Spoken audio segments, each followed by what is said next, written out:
Pagmamayari ni Apple ang pag-iisip mo. Pagmamayari naman ni Google kung paano mo ito gamitin.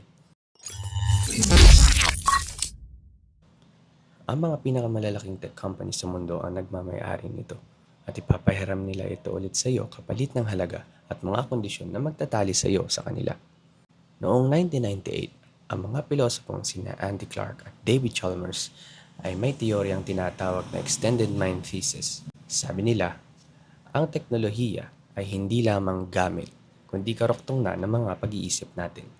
Kaya iniaasa natin ang mga pagko-compute sa calculator at nagsusulat tayo sa mga journal para hindi makalimot.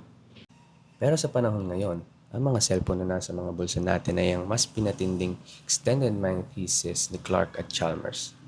Imbes na magkabisa tayo ng mga simpleng trivia, nag-search agad tayo sa Google o nagtatanong sa isang AI chat. Magamit tayo ng Apple Maps, imbes na tandaan ng mga direksyon.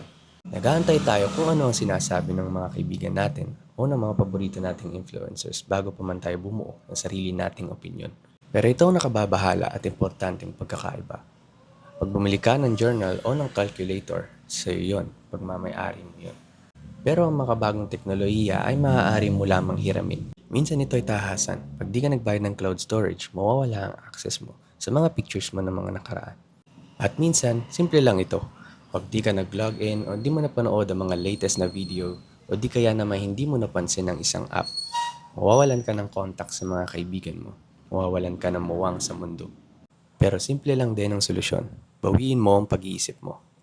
Oo, gumamit tayo ng teknolohiya, gumamit tayo ng apps, pero tandaan na ikaw ang nag-iisip.